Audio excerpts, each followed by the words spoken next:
Alors, ce qui est certain, c'est qu'il y a une fracture idéologique et une fracture dans la perception entre les masses africaines et les élites africaines. La plupart de nos dirigeants, pour ne pas dire la quasi-totalité, sont soumis à l'élite occidentale.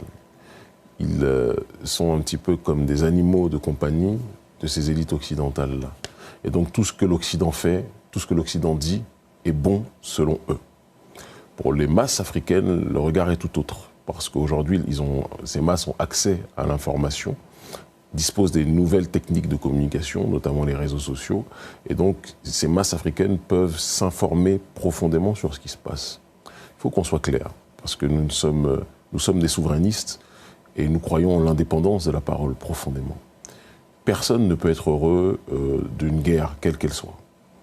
Voir des personnes qui meurent, qui sont blessées, d'autres qui sont poussées à l'exil, personne ne peut être heureux de ces réalités. Mais ce que nous condamnons dans le traitement de l'information émanant des médias d'Occident, c'est qu'ils présentent la réaction de la Russie comme la totalité de l'histoire. Or, la Russie réagit à quelque chose.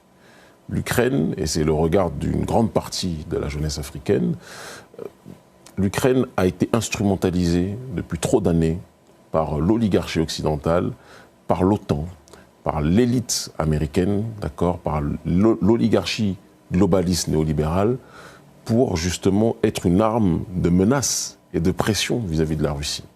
Il y a un certain nombre d'accords qui avaient été passés. Jamais, normalement, l'OTAN n'aurait dû étendre son influence jusqu'à une zone si proche de la Russie. Mais l'OTAN le fait, l'oligarchie occidentale le fait. L'OTAN a envoyé des formateurs canadiens.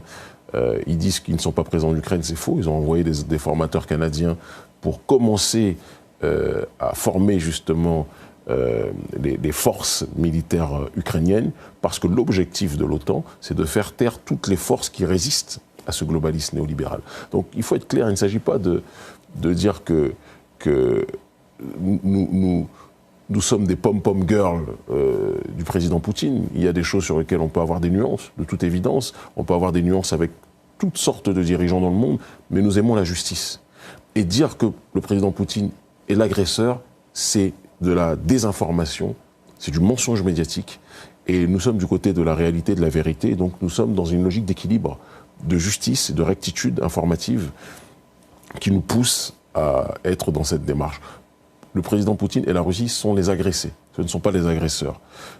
Les agresseurs, c'est l'oligarchie occidentale, c'est l'OTAN, c'est l'Union européenne. Les dommages dramatiques collatéraux, parce que j'ai mal quand je les vois et quand je pense à ces derniers, c'est la population ukrainienne. Et j'ai encore plus mal quand je vois la population africaine qui vivait en Ukraine, qui est discriminée par ces mêmes Ukrainiens. Important de le dire. Notre combat est un combat de résistance. Un combat de résistance contre les diverses forces qui ont voulu diaboliser, déstructurer, déconstruire et spolier notre continent. Et parce que ce combat-là qui est inséré dans le paradigme du courant idéologique qui est le nôtre, le panafricanisme, est un combat de vie ou de mort, nous nous sentons prêts et proches de toute entité qui s'inscrit dans la logique de résister pour son identité. Le panafricanisme est une idéologie révolutionnaire qui se veut être l'idéologie de la reconstruction et de la résurrection après les différentes blessures que nous avons connues vis-à-vis de la bête oligarchique occidentale qui n'a pas hésité à saigner nos peuples pour spolier nos ressources et nos matières premières. C'est une idéologie de révolution, c'est une théologie de la révolution, si je devais reprendre les propos de Don Helder Camara, et notre logique de résistance va dans le sens de transcender les différences qui sont des richesses, parce que la diversité est une richesse.